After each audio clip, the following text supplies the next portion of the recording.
ভাই, এই যে ধান লাগাইছি এই জমিটা আমার।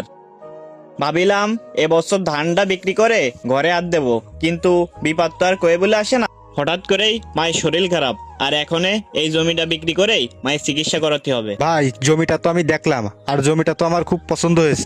জমি নিতে তো আমার কোনো সমস্যা নেই। আর তোমার ছোট ভাই কোনো ঝামেলা করবেন না তো? না, ছোট ভাই আর কি কবে, আমি তো জমিটার শখ করে বিক্রি করতেছি না। ঘরে মাটা অসুস্থ, তাই বিপদে পড়ে জমিটা বিক্রি করতে হচ্ছে। এখন এই জমিটা বিক্রি করতে না পারলে আমার মারে তো আমি চিকিৎসা করাতে পারবো না।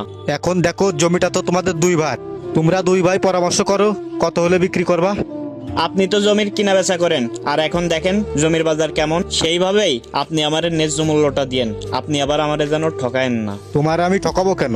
জমিটা যখন আমিই নেব, তোমার ন্যায্য মূল্য দিয়েই নেব।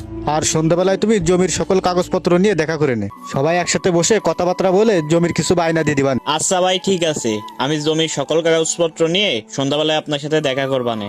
ভাই, তাহলে কথাবার্তা কিন্তু সবকিছু ফাইনাল। আর আপনি আমাকে কথা দিয়ে জমিটা যেন অন্য কারোর কাছে বিক্রি করে দিয়েন না। আচ্ছা ঠিক আছে। তাহলে